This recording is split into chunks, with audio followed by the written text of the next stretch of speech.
inicio entonces al servicio en esta mañana. Vamos a iniciar el servicio entonces con el estudio del libro del Génesis, como solemos hacerlo todos los días del Señor. Así que les invito a que nos coloquemos en actitud de oración para encomendarnos al Señor, de manera que sea Él dirigiéndonos en todo lo que vamos a hacer. Oremos.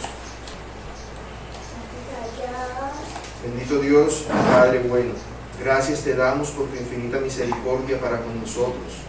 Gracias porque tú ciertamente eres Dios justo, fiel y veraz. En quien confiamos y a quien nos encomendamos es a ti, Padre.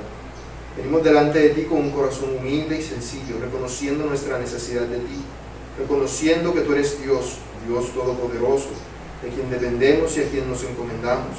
Ayúdanos, guárdanos y guíanos conforme a tu santa voluntad. Padre amado, perdona todos los pecados que hemos cometido a lo largo de esta semana y enséñanos a obedecerte, de manera que todo lo que hagamos sea hecho para tu gloria. Que dejemos atrás la pasada manera de vivir y todo lo que ello implica, Dios. Que vayamos siendo transformados y que nuestra mente sea renovada a la imagen de la mente de Cristo. Ayúdanos, Señor, a hacer tu voluntad siempre. Guíanos en este estudio, Dios, y en todo este servicio, permítenos hacerlo todo para tu gloria. Ayúdanos, Padre bueno, en el nombre de tu Hijo, nuestro Salvador Jesús. Amén y amén. Muy bien, como ustedes saben, estamos estudiando el libro del Génesis, como ya dije, vamos a ver en esta ocasión los últimos años de Jacob. Anteriormente hemos dicho que la vida de Jacob se divide en 4 momentos, o 4 etapas. ¿Cuáles son esas 4 etapas? ¿Quién las recuerda? Cuando era joven y vivía con sus padres. Exacto, su época de joven con sus padres. La época cuando vivía con su tío Labán. Con su tío Labán, que se casó y tuvo sus hijos. ¿Cuál más? La otra cuando él regresa, que ya está con su familia, ya tiene hijos, Ya es patriarca. Ya regresa. En lo último termina regresando a la casa de su padre Isaac. Ya en lo último, y él termina siendo el señor de la casa, termina siendo el patriarca. ¿Y cuál es la última etapa? Cuando vivían en Egipto. Su última etapa es su estadía una vez más en Egipto. Su estadía en Egipto. Vemos entonces que estamos hablando ya de la última etapa de la vida de Jacob, la estadía en Egipto. Y ahora vamos al último segmento de esa etapa, que es lo que abarca de a partir de ahora los capítulos que vienen a los últimos momentos de Jacob. La vez anterior hablábamos acerca de cómo culminaron los 7 años de escasez y lo que terminó pasando en Egipto. ¿Cómo acabó Egipto después de los 7 años de escasez?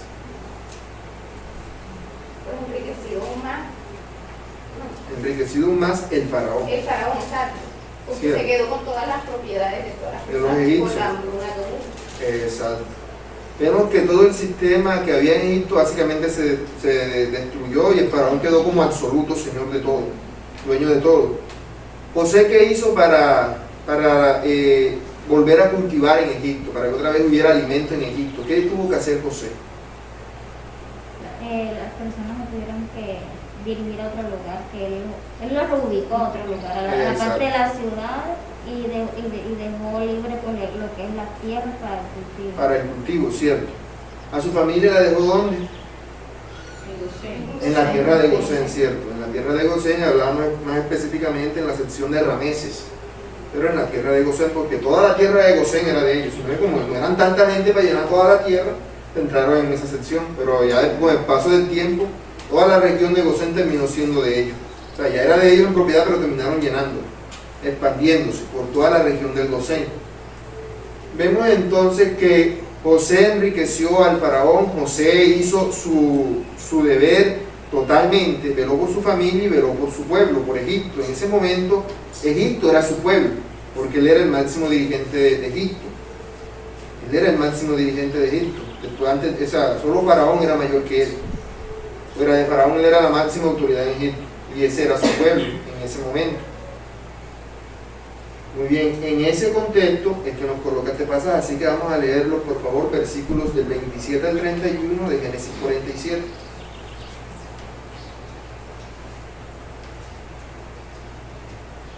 Así habitó Israel en la tierra de Egipto, en la tierra de Gosén, y tomaron posesión de ella, y se aumentaron y se multiplicaron en gran manera. Y vivió Jacob en la tierra de Egipto 17 años, y fueron los días de Jacob, los años de su vida, 147 años. Y llegaron los días de Israel para morir, y llamó José a su hijo y le dijo: si he hallado ahora gracia en tus ojos, te ruego que pongas tu mano debajo de mi muslo, y harás conmigo misericordia y verdad. Te ruego que no me entierres en Egipto. Mas cuando duerma con mis padres, me llevarás de Egipto, y me sepultarás en el sepulcro de ellos. Y José respondió: haré como tú dices. E Israel dijo: júramelo. Y José le juró. Entonces Israel se inclinó sobre la cabecera de la cama. Muy bien. Vemos en este pasaje primero que la familia de Jacob es prosperada en gran manera. Es prosperada. Porque dice que ellos llegaron a la tierra de Gosén, habitaron esa tierra. ¿Y qué pasó cuando estuvieron allí? Se multiplicaron. Habíamos hablado de unas 70 personas antes. Obviamente eso no incluye, o sea, esos 70 llevaban a José también a su familia, y ellos no van aquí, sino el resto de personas.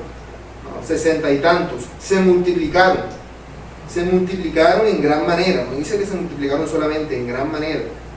Se multiplicaron. Ese se multiplicaron quiere decir que no fue con los egipcios, porque los que se multiplicaron fueron ellos, con ellos mismos.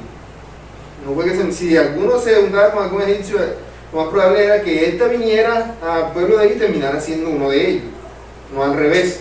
Si ellos hubiesen estado en la tierra de Canaán, hubiese pasado lo contrario, porque se casaban, entonces toda la familia, como todo lo que los rodeaban eran paganos, y tenían tratos con ellos, comercio con ellos, iban a terminar volviéndose parte de su pueblo. Pero al ser ellos aparte, a los egipcios, aunque estaban en Egipto, eran un pueblo aparte, con el cual los egipcios no querían relacionarse. ¿Qué pasaba? Que ellos se relacionaban entre ellos mismos, y aún vemos que ellos terminaron multiplicándose en gran manera en esa sección. Esa en gran manera quiere decir que fue una variedad de gente que salió ahí. Eso fue algo bastante extendido en cuanto a la cantidad de personas que habitaron en Egipto. Ese también nos da a entender el paso del tiempo, porque cuando dicen y se multiplicaron y se aumentaron y se multiplicaron en gran manera, no es que se mudaron y ya enseguida al día siguiente. Tuvo que pasar mucho tiempo. Y esto retoma una vez más a cuando ellos llegaron, porque esto es recién ellos llegaron. Recuerden que la última vez habíamos acabado al final de los 7 años de hambruna. Ya José planeó todo lo que se va a hacer. Aquí me están narrando un acontecimiento anterior, o sea, está retomando donde quedó antes. Cuando ellos llegaron, se presentaron con Faraón, y cuando se presentaron con Faraón, ¿qué vemos que pasó? Buenos días. Buenos días, adelante. ¿Qué vemos que pasó cuando ellos se presentaron delante de Faraón?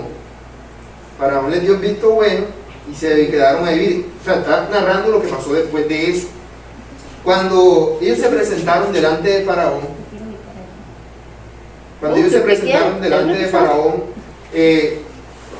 ¿cuántos años tenía Jacob? ¿Quién recuerda?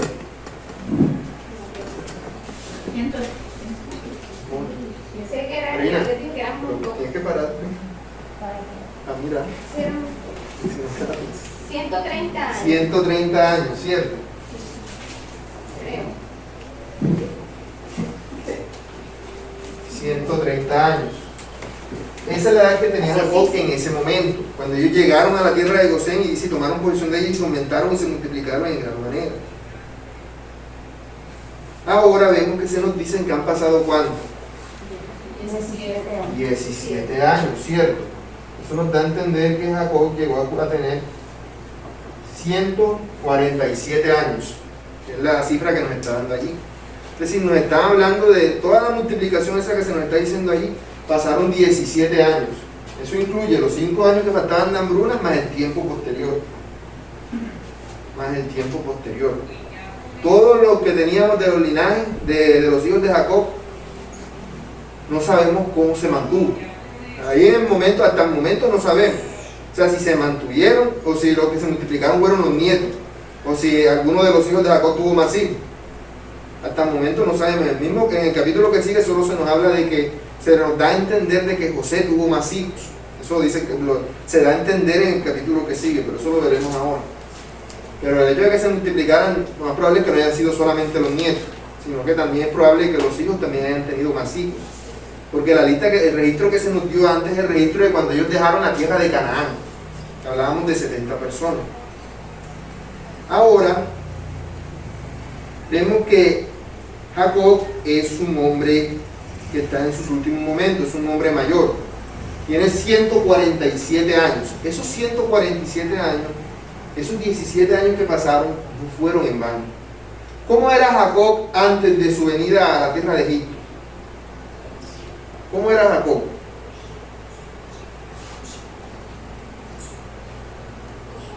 Como su vida ha sido... Su carácter. Fue transformándose poco a poco y fue fortaleciendo una fe. Ya consultaba al Señor, ya era temeroso de Dios, por decirlo así. Exacto. Vemos que su vida de fe había ido en aumento, ¿cierto? Porque antes de este momento, antes de que él siquiera supiera que José estaba vivo, ¿cómo era Jacob? Él era pesimista. Él decía, ustedes, estos hijos míos me van a matar. Cualquier día estos me matan, me quitan al único hijo que me queda, Benjamín, y me muero yo. Eso era lo que ellos veían. Ellos no se veían entonces en un buen sentido. Y Jacob era una persona bastante pesimista, que lo que esperaba era su muerte. Eso lo sabemos por lo que dijo él cuando estuvo delante de Faraón. ¿Cómo describió él su vida cuando estuvo delante de Faraón? Que había vivido 130 años, pero malos, exacto. Para él la vida había sido una vida de sufrimiento. Comparado con sus antepasados, porque lo comparó con sus antepasados. Que eran cortos comparado con sus antepasados, y que además de que eran cortos, eran malos. Toda su vida había sido de sufrimiento, aunque era una persona inmensamente rica. Era una persona que había vivido era sufriendo y sufriendo por culpa de él mismo, porque todo lo malo que le pasó a Jacob, como ya lo he leído, fue culpa de él y de sus actitudes pecaminosas. Jacob fue el que provocó todo lo malo que a él mismo le aconteció. Ahora han pasado 17 años que él ha estado con su hijo amado José, ha estado reposando en paz.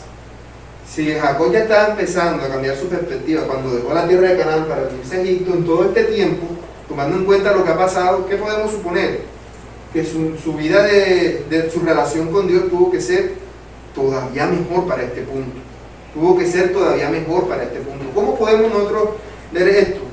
Porque es lo que vamos a ver, adelante, es lo que vamos a ver ahora en el capítulo que sigue, cuando vemos que él ya es una persona que es capaz de hablar a sus hijos acerca de la palabra de Dios. Vemos que él aún se refiere a sus hijos a través de la palabra de Dios. Él va a darle profecías a cada uno de sus hijos. ¿Eso qué quiere decir? Que él ya no era la misma persona. Porque si él fuera la misma persona que era antes, no hiciera eso. O sea, no tuviera, como dice uno, ese nivel en el que se encontraba ahora. Su relación con Dios era mayor. Y eso se ve en estos 17 años que pasaron. Aquí vemos como 17 años de prosperidad, en los que a ellos les fue bien en todo. Entonces vemos que la perspectiva de Jacob ha cambiado, y ahora él tiene algo que le preocupa. Dice, y llegaron los días de Israel para morir. Él ya sabía que se iba a morir. Antes pudiera que lo pensara, cuando tenía los 130 años, pero ahora ya está seguro. Y llamó a José su hijo y le dijo, si hay hallado ahora gracia en tus ojos, te ruego que pongas tu mano debajo de mi muslo y harás conmigo misericordia y verdad. Te ruego que no me entierres en Egipto. ¿En qué otra parte de Génesis habíamos visto que había acontecido eso de que alguien le dijera a otro, le rogara, o más bien le dijera que pusiera su mano debajo de su muslo? Abraham.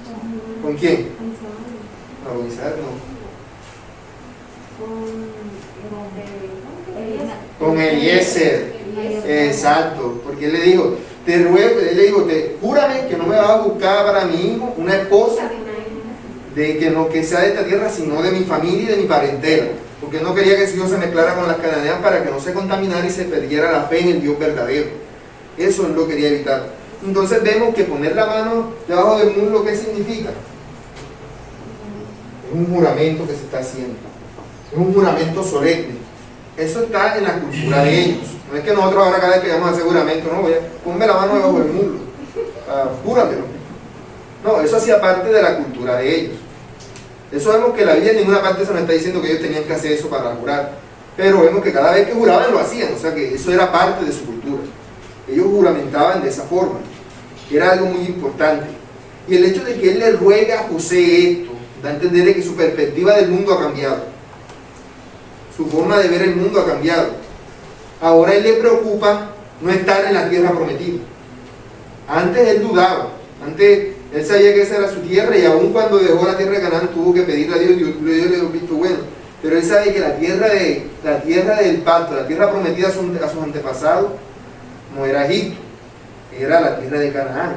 Así que él le ruega a su hijo que no lo entierre en Egipto, sino que lo entierre donde sepultaron a sus padres, Abraham y a Isaac, junto con su esposa. ¿Cuál podía ser el motivo entonces? Esa era la tierra prometida. Por eso, ¿cuál era el motivo de él de que lo enterraran en la tierra prometida? Porque él ya tenía la bóveda que había comprado, la parte que había comprado para enterrar a la esposa. Por eso, pero sería solamente por eso que él quería escuchar. Ya tenía la tumba preparada. Sería por eso. Porque no pertenecía a Egipto ni era su tierra. Sería por eso. Solamente porque no era su tierra. Porque era la tierra que Dios le había prometido. Porque esa era la tierra que ellos esperaban, ¿cierto? Está diciendo que él no buscaba una tierra, no aquí, sino que era la tierra prometida la que él buscaba. Es más, cuando él regresa a la tierra de Canaán, no porque la tierra de Canaán, porque no va a vivir en la tierra de Canaán después de muerto, ninguna gracia hace. Es más bien como un símbolo de que él espera llegar a la tierra prometida. O sea, en este sentido, él espera llegar a la tierra celestial. Tenemos Hebreos 11:10.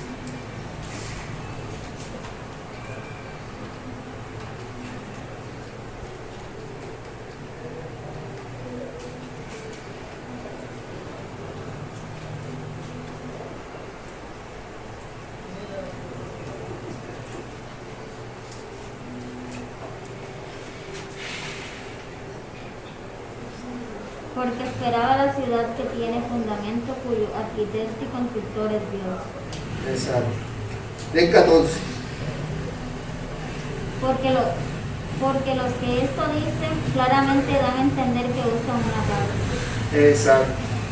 ¿Qué esperaba Jacob? No era la tierra de Canaán como tal, donde él estuvo viviendo todo ese tiempo, porque él ya vivió ahí.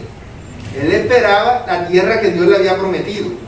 Esa tierra él sabía que sería para su descendencia, pero él esperaba una tierra mejor. Una tierra cuyo arquitecto era Dios. Eso es lo que él esperaba. Por eso es que para él era algo tan importante. Porque el hecho de que si él lo dejaba enterrado en Egipto, era como decir, no valoraste la tierra que yo te prometí.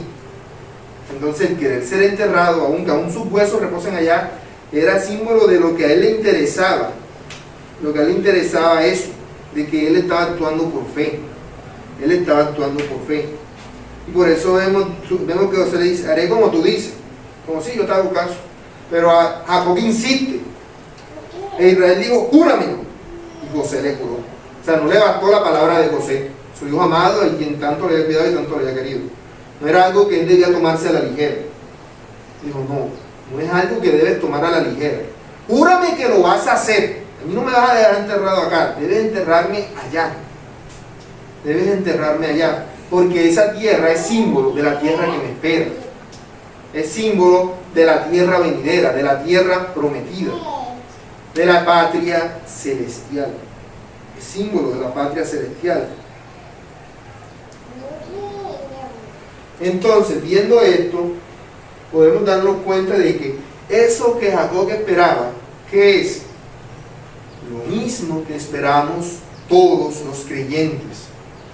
Todos los creyentes, eso no ha cambiado. Eso no ha cambiado. El Israel para él, la tierra de Canaán, ¿qué era? Un símbolo nada más de lo que él en realidad quería. Para nosotros, lo que en realidad queremos, ¿qué es? La patria celestial, donde podremos disfrutar de Dios plenamente. Entonces, todas nuestras acciones deben estar enfocadas hacia eso, para lograr eso. Por eso vemos que Jacob accedió, aunque al principio tuvo mucha ganas, accedió porque Dios le dio un visto bueno. Pero ya ahora, cuando todo está bien, yo quiero que me regresen allá. Yo quiero que me regresen. No a la tierra de Canaán, donde estaba muriendo del hambre, sino a la tierra donde podría disfrutar para siempre de Dios. Vemos que Jacob no es la misma persona. Cuando él se presentó delante de Faraón, Faraón estaba muy dispuesto con él. Tenía muy buena disposición hacia él. Fácilmente pudo haberle dicho, pídeme lo que quiera. O Jacob pudo haberle hecho una petición, mire, ¿será que podrá darnos algunos terrenos por aquí extra? O bueno, yo le he dado terreno, podrá darnos algunos ganados, podrá darnos algunos bienes materiales. Si nosotros pensamos cómo era Jacob cuando vivía con Labán, él hubiese actuado de esa manera. Pero ella no pensaba así. Ella no le interesaba lo que pudiera conseguir. Ella ya había sabido lo que era ser rico y se dio cuenta de que eso no le había permitido tener la felicidad. La felicidad, él se reconocía que el que lo había sustentado todo ese tiempo era Dios. Dios era el que lo había sustentado, y entonces él tiene la mente puesta en poder encontrarse otra vez con Dios, pero para siempre. Eso es lo que le interesaba, y en base a su conocimiento, eso era lo que él esperaba. Los creyentes entonces esperamos poder encontrarnos con Cristo, nuestro Señor, cara a cara. Deseamos poder verle y poder disfrutar de Él. Esa es nuestra tierra prometida, Cristo. Cristo es nuestra tierra prometida, es en pos de lo que andamos. Por eso debemos valorar eso más que todas las cosas aquí en el mundo. Eso lo aprendió Jacob a las malas. Si todos somos el pueblo de Dios, Dios hará que lo aprendamos. Ya depende de nosotros si es a las buenas o a las malas. Porque vemos que Abraham tuvo sus pruebas de fe, pero no como las de Jacob, ni tampoco las de Isaac. Porque ciertamente todos habían pecado, todos necesitaban ser fortalecidos en fe, pero entre peor era su situación, más duro le fue. Ya depende de nosotros entonces, porque la obra la hace Dios. Dios no nos va a dejar que nos perdamos. Pero, ¿cómo queremos que sea? Queremos que sea algo que vamos ahí todo el tiempo peleando contra Dios, así como hacía Jacob, hasta que al final se rindió y entendió que debía confiar plenamente en Dios, o no lo vamos a hacer. Porque eso fue lo que terminó entendiendo Jacob al final. Y vemos que por eso ya había cambiado de perspectiva. Nosotros también tenemos que hacer eso, tenerlo presente siempre. Todas las cosas que uno gane aquí en este mundo se van a acabar. Todo. Uno llega a tener toda la plata y todo lo que yo quiera, todo eso se va a acabar en algún momento. Pero yo no, por eso no apunto a eso, sino a algo mucho mejor. Lo celestial, lo eterno. Es lo mismo que el Señor, que hemos dicho que siempre, que es lo que el Señor decía. No os hagáis tesoros aquí en la tierra, porque la polilla y el orín corrompen y los ladrones minan y hurtan. Sino haced tesoros, ¿dónde? En el cielo. Haced tesoros en el cielo. O sea, encamínate. Tú vas a vivir en aquella patria que está allá. Si tú vas a vivir allá, tienes que trabajarle para cuando estés allá, porque aquí vas a estar un momentico. Vas a construir tu casa por allá en aquel terreno. Yo voy a construir mi casa en Cincelejo, no voy a ponerme acá, voy a mejorar la casa, una casa que tengo alquilada aquí de mientras tanto, ¿no? Que voy a ponerle esto más bonito, que voy a pintar las paredes, hacer lo necesario. Pero uno se enfoca en la casa propia que me está esperando allá. Y cuando me vaya para allá, esa es la que voy a arreglar, la que voy a listar, la que voy a dar más bonita. Porque esa va a ser mi morada eterna, o sea, va a ser mi morada definitiva. Si mi morada definitiva es el cielo, yo me preparo y me apunto para el cielo. De manera que esa es mi prioridad. Por eso dice el Señor Jesús, buscar primeramente el reino de Dios y su justicia. Y todo lo demás. El miércoles cuando hablamos con el pastor es interesante algo que él le comentó a la hermana Amparo, y es que nosotros, por lo menos, cuando vamos a mudarnos para otra parte, pensamos en muchas cosas, ¿no? Que la situación económica, que las amistades, que esto y que otro. Pero lo primero que yo debo averiguar que es cómo voy a relacionarme con Dios allá donde voy. O sea, si me tengo que congregarme, ¿dónde me voy a congregar? No es que, me mudo y luego busco dónde me congrego o cómo hago. No, lo primero es eso. Y luego en base a eso, porque ahí es donde está mi bienestar espiritual. Porque si yo me voy a mudar para tal parte, para allá no hay una iglesia donde se predique sana doctrina, donde se predique la escritura. Entonces, yo tengo que pensar, ¿cómo hago? ¿Cómo hago? ¿Será que en realidad me convendrá eso? Si mi mira está en la patria celestial, ¿yo qué voy a decir? No. Pues me toca mudarme, ya buscaré la forma o el momento, averiguo primero eso. Porque lo primero es el bienestar espiritual, material. Uno puede subsistir. Y si uno se muere por la falta de bienestar material, mejor, porque se va al cielo a la presencia de Dios. En ese sentido es mejor.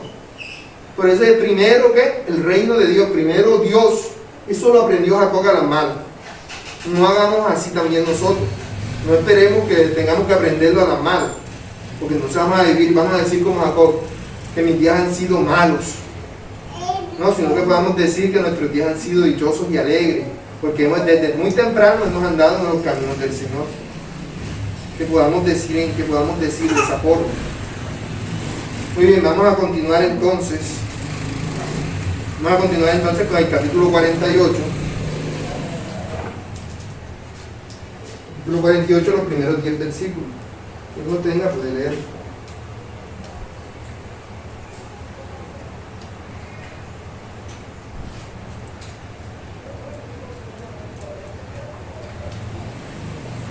Sucedió después de estas cosas que dieron a José: he aquí tu padre está enfermo, y él tomó consigo a sus dos hijos, Manasés y Efraín. Y se le hizo saber a Jacob diciendo: he aquí tu hijo José viene a ti. Entonces se esforzó Israel y se sentó sobre la cama. Y dijo a José: el Dios omnipotente me apareció en luz en la tierra de Canaán y me bendijo. Y me dijo: he aquí yo te daré crecer y te multiplicaré y te pondré por estirpe de naciones y daré esta tierra a tu descendencia después de ti por heredad perpetua. Y ahora tus dos hijos, Efraín y Manasés, que te nacieron en la tierra de Egipto, antes que viniesen aquí a la tierra de los míos, son como Rubén y Simeón, y eran míos. Y los que después de ellos han engendrado serán tuyos, por el nombre de tus hermanos serán llamados en sus heredades. Porque cuando yo venía de Padán Aram, se me murió Raquel en la tierra de Canaán y en el camino. Como ella lejos de tierra viniendo a Efrata, y se puso allí en el camino de Efrata, que es Belén. Y vio Israel los hijos de José y dijo: ¿quiénes son estos? Y respondió José a su padre: son mis hijos, que Dios me ha dado allí. Y él dijo: acercarlos ahora a mí y los bendeciré. Y los ojos de Israel estaban tan agravados por la vejez que no podía ver. Les hizo pues acercarse a él, y él les besó y les abrazó.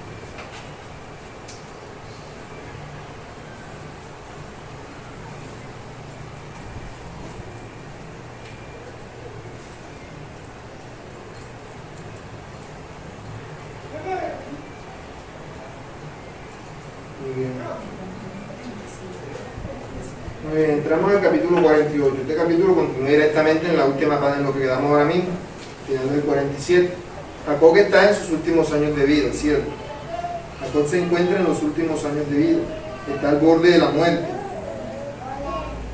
Cuando nos dice que sucedió después de esta cosa que dieron a José: aquí tu padre está enfermo. Aquí dice enfermo, sin embargo la traducción correcta no es que estuviera enfermo, sino que está débil. Si uno busca en el original, la palabra que aparece ahí es débil, o sea, está tan viejito que ya está totalmente débil. No es que le dio una enfermedad de repente, le dio una gripe o algo y como ya era anciano, no sé, por eso le puso peor. Porque eso pareciera ser como que está enfermo y por eso es que se va a morir.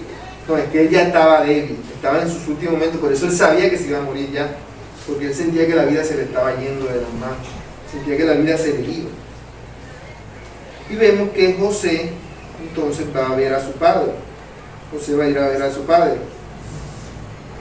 Y cuando dice que José estuvo delante de él, Jacob se esforzó. Tuvo que esforzarse para sentarse y hablar con José.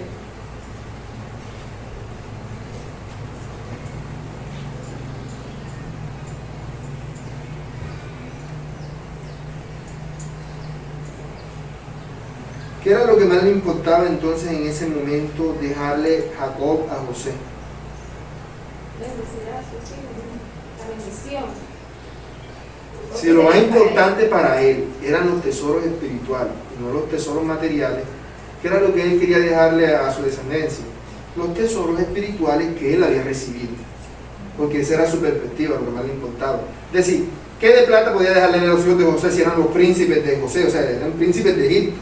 De todos los hebreos eran los que más plata tenían, por así decirlo, los que le iba bien, porque eran los que se encontraban en una mejor situación económica. Así que no era que le iba a dar bien el material, les iba a dar bendiciones espirituales, las cuales valían mucho más. Valían tanto que el mismo Jacob, que engañó a su padre para robarse, porque eran algo muy valioso. Jacob lo sabía desde el principio, él siempre supo lo valioso que era, pero solo hasta este punto se había dado cuenta de lo importante que era también vivir una vida que agradara a Dios. Entonces él va a darle la instrucción, la última instrucción. ¿Cómo van sus instrucciones? ¿Qué es lo que él le empieza a decir? Él empieza a narrar los acontecimientos que ha experimentado en relación con Dios. Le dice: el Dios omnipotente me apareció en luz en la tierra de Canaán y me bendijo. ¿Cuándo aconteció eso? ¿Quién recuerda? Cuando él iba, cuando huyó de su casa, por eso lo enviaron, y estaba recostado, creo que fue en ese momento, huyó para la tierra donde estaba su tío, ¿verdad? Camino a eso. Recordemos que en ese entonces, recordemos que él estaba asustado y desesperado, porque decía: mi hermano me va a matar, mi hermano Esaú me va a matar porque le robé la primogenitura. Y él se fue sin nada. Lo único que él llevaba era un poquito de aceite y algo para comer, y ya. Dicen que él estaba desesperado, tomó una piedra de almohada, se acostó allí, y mientras estaba dormido, ¿qué pasó? Vio un sueño, una escalera que subía hasta el cielo, y ángeles que subían y bajaban de esa escalera. Eso fue lo que él vio. A ese acontecimiento al que se está refiriendo Jacob en este momento. Eso aconteció en una ciudad que se llamaba Luz, pero que después se le cambió el nombre. ¿Cómo se llamó la ciudad? ¿Quién recuerda?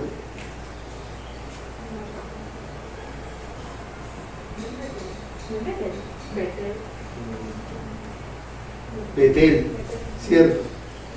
Betel. Ese fue el nombre que el mismo Jacob le dio. Ya no se llamará más Luz, sino que te llamarás Casa de Dios. Betel. Betel. Ya no te vas a llamar Luz, sino Betel. Porque aquí se me apareció Dios. O sea, para él esa era la casa de Dios. Eso es lo que él está narrando. Allí se le apareció Dios y Dios lo bendijo. ¿Cómo lo bendijo Dios? ¿Quién recuerda? Que le dijo que no tuviera miedo, que él iba a estar por donde fuera, que lo iba a ayudar y que no le iba a faltar nada. Y le dio la promesa. Y le dio la promesa. La promesa. ¿Cuál promesa? Y esa tierra que Le dio la promesa, ¿cierto? La promesa que le fue dada a Abraham. Y que de Abraham fue dada a Isaac. Y en ese momento fue dada a Jacob. Luego le sería confirmada y, o sea, se le expandiría bien, porque en ese entonces solo se le dio la promesa. Pero fue cuando se le empezó a dar la promesa entonces a Jacob. La promesa de Abraham, la promesa del patriarca. Esa fue la promesa que le fue dada. En este momento le está recordando eso a José. Y eso es interesante, porque aunque nosotros vemos todo el protagonismo que José ha tenido en toda la sección, porque vemos que aún del patriarca de quien más se nos habla en todo el Génesis, que en cantidad de capítulos, es José. Es lo que más, de quien más se habla en cuanto a cantidad de capítulos, es de José. Pero ¿qué notamos? Que Dios no se le apareció a José y le dijo: yo haré de ti una gran descendencia, como le dijo a Abraham, Isaac y a Jacob. No se le apareció. Ya no pasó eso. Ya no pasó eso. Esa bendición la tenía Jacob. Jacob entonces debía ver a quién se la había de dar y cómo la había de dar. Porque la bendición incluía un montón de cosas. No era solamente que lo iba a multiplicar. Hablaba también de que reyes saldrían de él y de que en su descendencia serían benditas todas las familias de la tierra. O sea, la bendición tenía muchos componentes. Esos componentes de la bendición, él no se los iba a dar a un único hijo, sino que los iba a distribuir. Eso lo vamos a ver en este capítulo y en el que sigue, cuando él no solamente bendice a los hijos de José, sino a todos sus hijos en general. Entonces vemos que él le va a dar esa instrucción. De manera que esto se lo está diciendo Jacob a José, porque de pronto Jacob pensaba: venga y sea que mi hijo, por haber estado tanto tiempo aquí en Egipto, ya no valore a Dios como lo valoraba antes, como debiera valorarlo. Porque ahora José era un egipcio, vivía como egipcio, hablaba como egipcio, hasta pensaba como egipcio. Y aún él había sido el salvador de los egipcios. Y es algo interesante: José era egipcio. Si era egipcio, en el sentido propio, él no podía heredar con Jacob. No podía heredar. Porque él básicamente había renunciado a eso cuando se unió a los egipcios. Que no fue que se unió, o sea, él siempre mantuvo su fe. pero ya no era algo puro, sino que tenía relación con los egipcios. Para que fuera el linaje de Abraham, entonces, debería pasar la bendición. Y debía pasarla a un hebreo. A un hebreo. José no era hebreo. Y no podía dejar de serlo, porque si decía no, que si vamos para... José tendría que renunciar a su posición y todos ellos estarían en una posición entonces desprivilegiada delante de los egipcios. De manera que lo que hizo Jacob es que él le va a pasar su bendición no a José, sino a la descendencia de José. Vemos entonces que él le habla de 3 elementos en su bendición. La bendición en general incluía mucho más, pero él va a centrarse en 3 elementos. Primero, le va a decir que lo va a multiplicar. Lo va a multiplicar. ¿Qué más?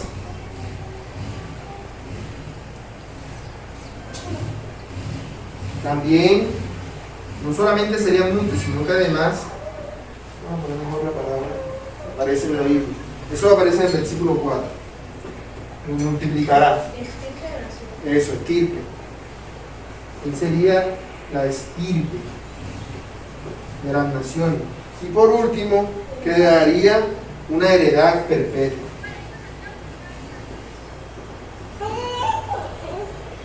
Una heredad perpetua. Esto hacía parte de la bendición que se está dando a José, porque es lo que está recalcando Jacob. Dice, y me dijo, o sea, Dios le dijo a Jacob, te haré crecer y multiplicaré, te pondré por estirpe de la nación y te daré esta tierra a tu descendencia después de ti por heredad perpetua. Esta fue la bendición que recibió Jacob. Así es como él la está escribiendo en este versículo, en este pasaje. ¿Qué significa que lo voy a multiplicar? Sería muy grande, ¿cierto? Su descendencia sería muy grande. Que sería estirpe de naciones.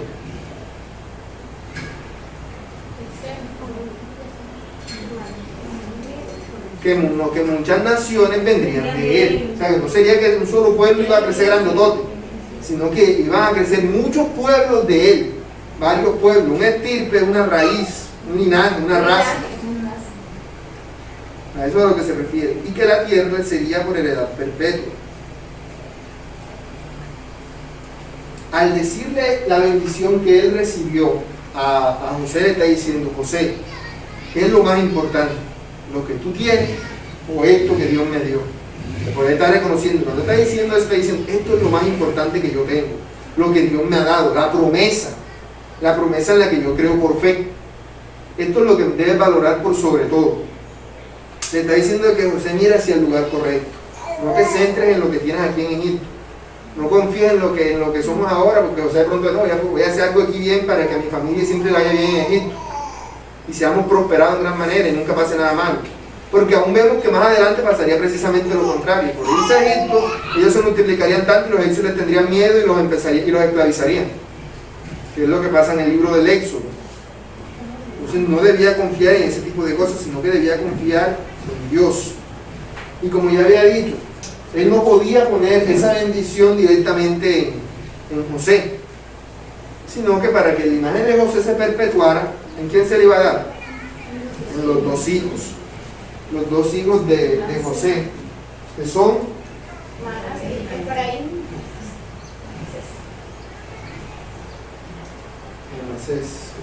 Efraín lleva aquí. Sí. Ahí. Aquí. Efraín y Manasés, ¿cierto? Ahora, ¿quiénes serían los 2 hijos que recibirían esa bendición? Efraín y Manasés, ¿cierto? Pero vemos que nos dice el pasaje, y ahora tus 2 hijos, Efraín y Manasés, que te nacieron en la tierra de Egipto, antes que viniese aquí a la tierra de Egipto, míos son. Cuando él dice, esos 2 hijos que te nacieron antes de que yo viniese a ti, está implicando de que José tuvo hijos después de esos 2. O sea, esos son los hijos que tú tenías antes de que yo viniera a vivir aquí. Antes de que supieran que estaba bien. Exacto. Esos 2 hijos. Él debía tener más hijos, por lo tanto. Vemos que no se nos mencionan los demás hijos, pero esos dos hijos serían privilegiados porque recibirían la bendición de Jacob, perdón. Esa bendición que era, que los iba a adoptar como hijos suyos. Es decir, los hijos de José pasarían a ser hijos de Jacob. Pasarían a ser hijos de Jacob. De manera que Jacob no tendría 12 hijos, sino 13. Porque José técnicamente no contaba. O sea, perdió uno, pero 2. Porque José contaba como egipcio. O sea, técnicamente José era señor sobre él, porque era el que gobernaba todo Egipto. Era señor en el sentido espiritual, Jacob sobre José. Entonces vamos a ver, ahora él coge a los 2 hijos de José como si fueran hijos suyos. Él los va a adoptar. Esta adopción que él está haciendo, vemos que la hace para que ellos ocupen un lugar privilegiado. Porque dice, míos son, como Rubén y Simeón serán míos. ¿Quiénes eran Rubén y Simeón? Los primeros hijos de Jacob. Es decir, eran los hijos más importantes. De los 12 hijos siempre aparecían de primero en la lista los primogénitos. ¿Qué está diciendo? Que Efraín va a ser ahora su primogénito. Y luego va a seguir Manasés. En el orden que tuvieron, o sea, se va a desplazar los hijos que él tiene en el sentido de la primogenitura. Y a estos que nacieron de último, que eran unos peladitos todavía cuando los otros ya tenían hijos, los va a poner, pues, no solo hermanos de los hermanos de José, sino aún mayores que ellos. Los va a poner por encima de los otros, porque van a ser sus hijos de mayor importancia, Efraín y Manasés, en el sentido en el que José era importante para Jacob, así como él quería nombrar a José de primogénito. Ahora está escogiendo a los hijos de José como primogénitos de él mismo, básicamente, porque lo está poniendo como hijos mayores. Así como Rubén y Simeón serán míos. Y le dice, y los que después has engendrado serán tuyos. O sea, los hijos que tuviste después de esos 2 siguen contando como hijos tuyos. Pero esos 2 hijos mayores van a ser hijos míos.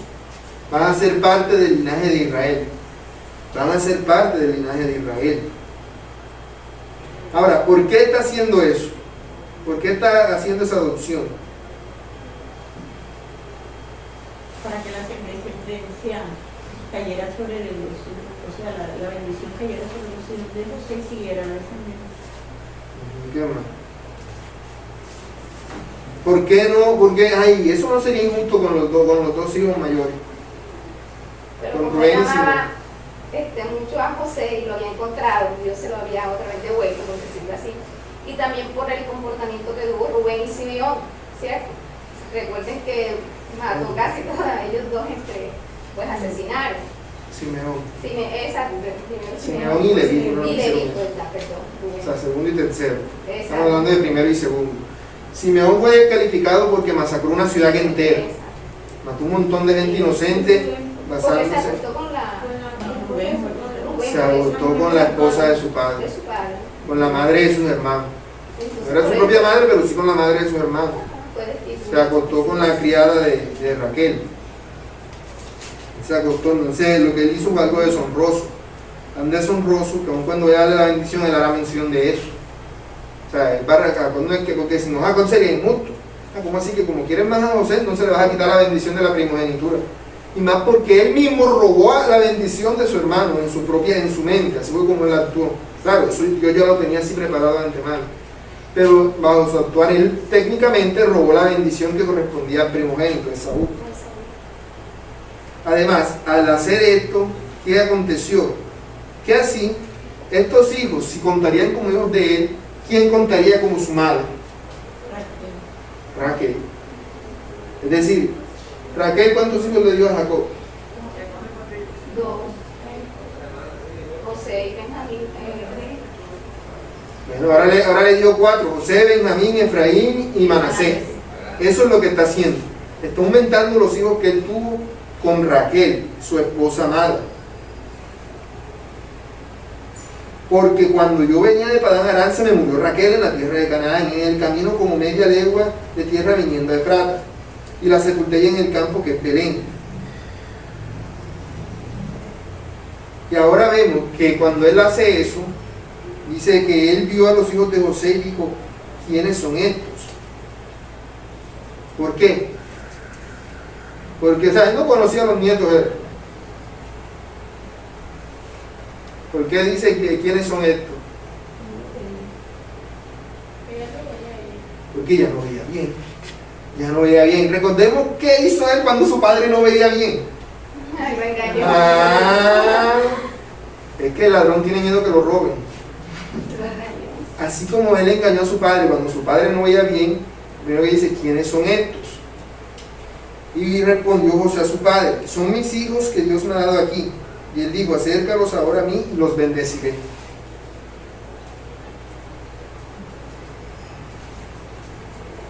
Vemos entonces que él está enfocándose en estos dos hijos, ¿cierto?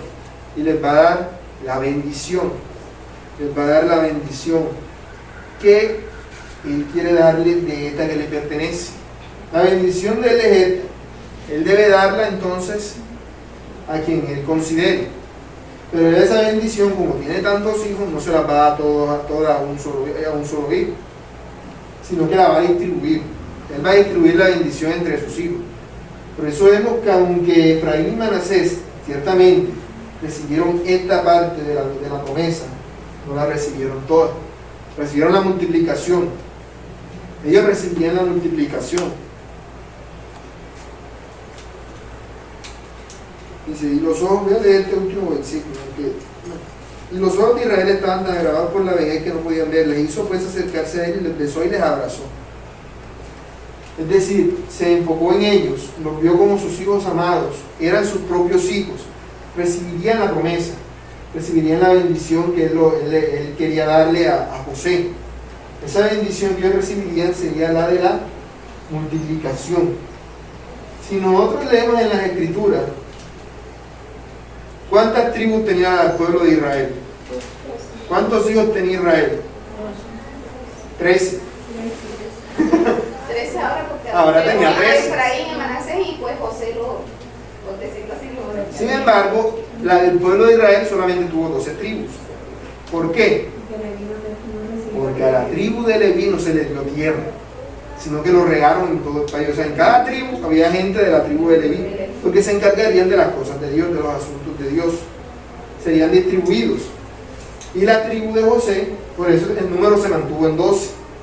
Al sacar a Leví, quedaron Efraín y Manasés, cada uno con su tribu. La tierra de Manasés dice que fue tanta que se dividieron a ambos lados del río Jordán. Media tribu para arriba del río Jordán y la otra media tribu hacia el sur. Y la tribu de Efraín fue tan grande que cuando el país, avanzando un poco más en la historia, cuando ellos ya tenían rey Saúl, rey David, rey Salomón. Después que Salomón murió, ¿qué pasó? ¿Quién recuerda? ¿Qué pasó con la nación de Israel después de que murió Salomón? Se dividió en dos. Israel, que había sido un solo pueblo, pasó a ser dos pueblos. Al sur quedaron los que eran fieles a David, los de la tribu de Judá. Y al norte quedaron las otras 10 tribus. Aquí quedaron la tribu de Judá, la de Benjamín y los que correspondían de la tribu de Leví. Recuerden que en todas las tribus había de Leví. Solamente habían 2 tribus y el poquitico de Leví. Acá tendríamos a las otras 10 tribus más los levitas que también vivían allí. Sin embargo, de todas las tribus que habitaban allí, la tribu que llegó a ser más grande de todas ellas, ¿cuál fue? Efraín. Tanto así que esto se llamó Judá. Y esto de acá se siguió llamando Israel porque tenía más tribus. Pero con el paso del tiempo, esto de aquí terminó llamándose Efraín. De manera que quedaron Efraín al norte y Judá al sur. De lo grande que llegó a ser Efraín. Que todo el país, básicamente Dios se refería, para referirse, no es israelita, sino ya de los hijos de Efraín. Creo que efraimitas no aparece en la Biblia, pero esa es la idea que se da a entender de lo grande que llegarían a ser ellos. Y esto era parte del propósito de Jacob con ellos. Más adelante, el próximo domingo, estaremos viendo entonces la bendición a detalle. ¿Y qué pasaría, viendo las citas bíblicas, esto que les acabé de decir de la de la bendición que ellos recibieron. La bendición de Efraín y la bendición de Manasés, y cómo Jacob la otorgó. Pero de lo que hemos visto hasta ahora, ¿qué podemos aprender?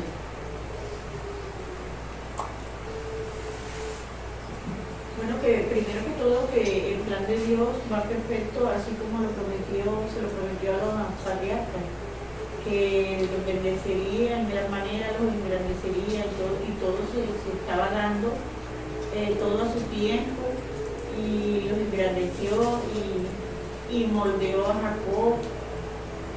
Y allí va el plan de Dios hasta cuando Dios todavía se nota que ya empezó el pueblo de Israel a crecer y sí, toda la bendición de Dios. Jacob toda su vida siempre pensó que todas las cosas tenía que ganárselas por él mismo. Si yo quiero la bendición, debo luchar por esa bendición, ¿cierto?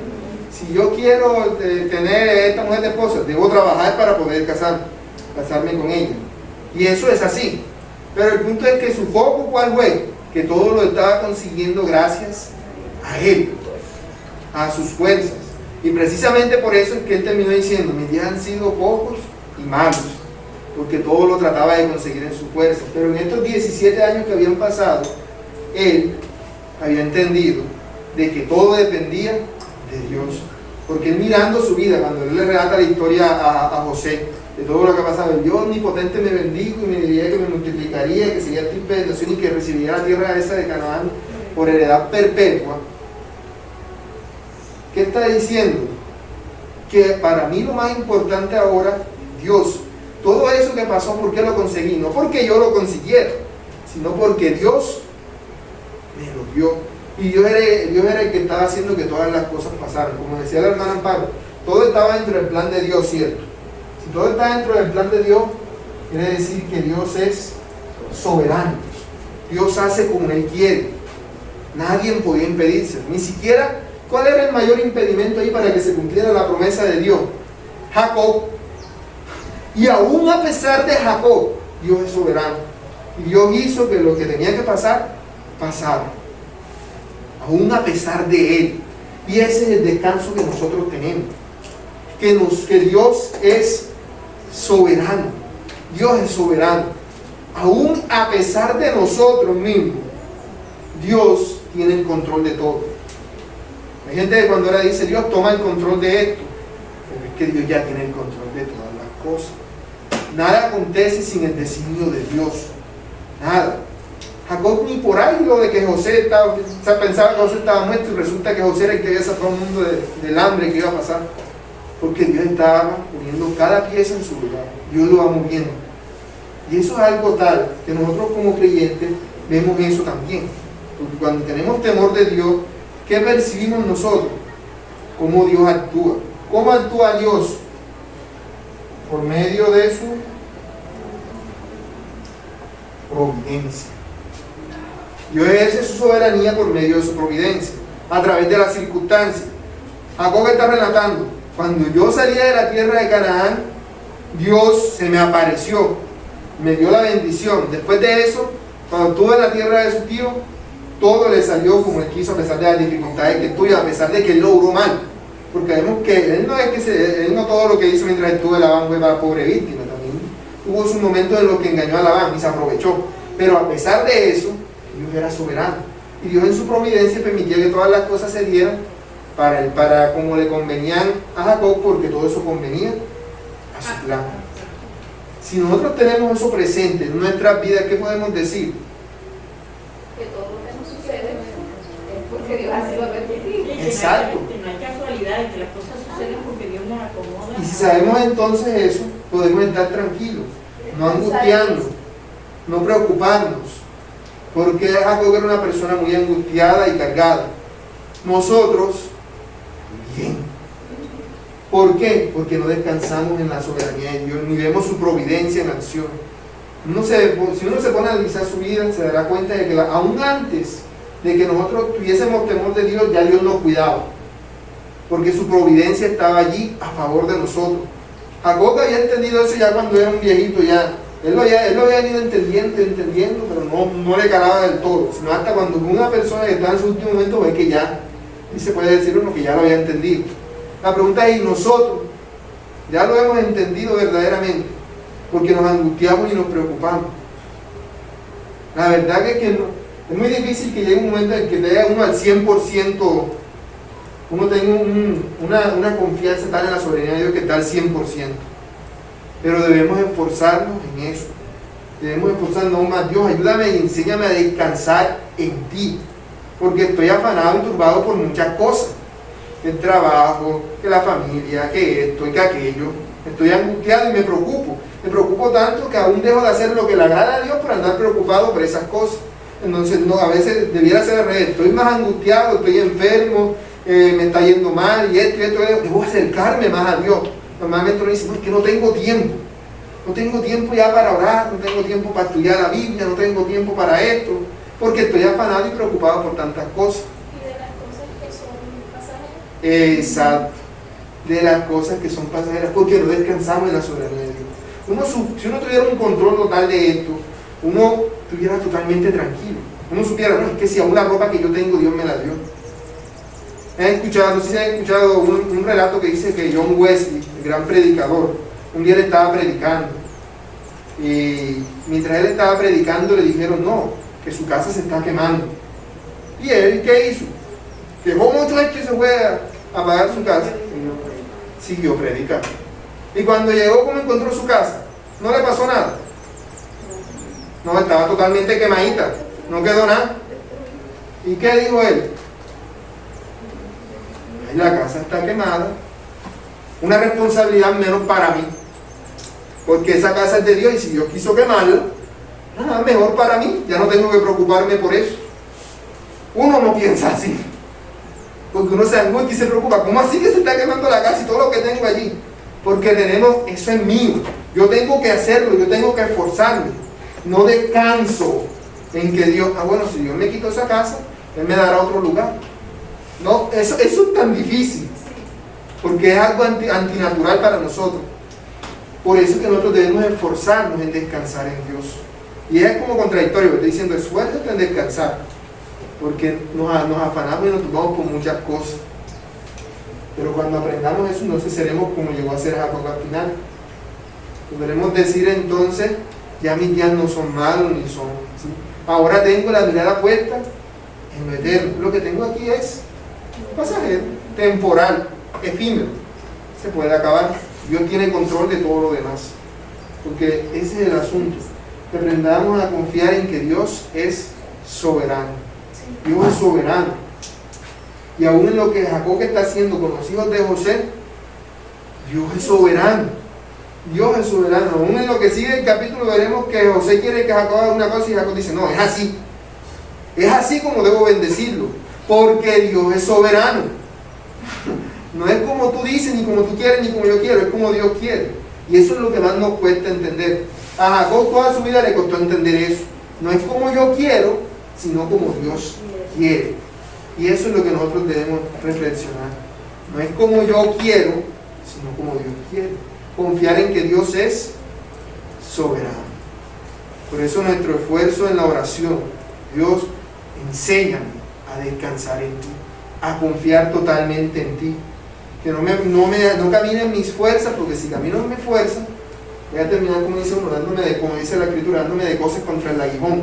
El aguijón aquí afuera y yo dando. Obviamente me va a doler. Es por eso que la vida de Jacob fueron malos, su vida fueron cortos y malos días. Precisamente por eso. Porque quería hacerlo todo a su manera y no como Dios se lo dictaminaba. Si uno se da cuenta en todo el relato de su vida, eso es lo que había estado aconteciendo. Y ahora que está llegando al final de su vida, él ha entendido de que es de Dios la obra, de que es de Dios de quien depende todo. Debe hacer lo que le corresponde, pero el resultado lo da Dios. ¿Una pregunta o algo más que agregar? Y otra cosa, bueno, así como Jacob en ese tiempo se preocupaba por la cuestión de que José era un egipcio y de que no se perdiera su descendencia como tal, porque era lo que ellos habían establecido, así nosotros como padres, o sea, así como tú lo dices, enseñarle a nuestros hijos tesoros no están aquí en la tierra, sino en el cielo. Y que así como nosotros, gracias a Dios, recibimos ese conocimiento o recibimos, entendemos que somos salvos gracias a Dios, pues enseñarle eso a nuestros hijos. Y preocuparnos así como lo hizo Jacob en ese momento, de que no se desviara eso que Dios había establecido, sino que procuremos a que nuestros hijos teman a Dios y que le busquen, que le sirvan y que hagan parte del reino eterno. Entonces vemos cómo eso es importante. Porque si nosotros no es importante eso que Andrea acabó de decir, estamos graves. No solamente nuestros hijos, todos aquellos que estén bajo nuestra autoridad, en todo sentido. Yo tengo un clarito que no soy hijo de uno, o de pronto alguien que trabaja para mí, de pronto no voy a andar predicándole todo el tiempo, pero sí demostrarle que tengo temor de Dios, que vean que no somos como las demás personas, y aprovechar toda la oportunidad que el Señor en su providencia nos dé para compartir el Evangelio, para procurar que ellos también lleguen a ser parte de la familia de Dios. Adoptó a Efraín a Manasés y Dios nos adoptó a nosotros. Exacto. ¿Cierto? Porque vemos esa comparación de que Efraín y Manasés nos adoptó Jacob como sus hijos, y así Dios mismo hace con nosotros, con medio de Cristo, para ser hijos suyos. Exacto. De manera que todas las bendiciones en Cristo son nuestras también, a causa de eso. La bendición y el Señor. ¿Algo más? Muy bien, si no hay más, vamos a orar. Bendito Dios y Padre bueno, gracias Señor, porque tú nos has llamado para ser pueblo tuyo, para ser parte de tu reino. Gracias Señor por tu infinita misericordia, por tu grandeza, por tu poder, por tu amor. Gracias por la obra que has iniciado en cada uno de nosotros. Gracias por adoptarnos como hijos tuyos, Padre. Gracias Señor por hacernos parte de tu pueblo. Coloca en nosotros un genuino temor tuyo, que nuestra vida entera, Señor, sea para tu gloria y para tu honra.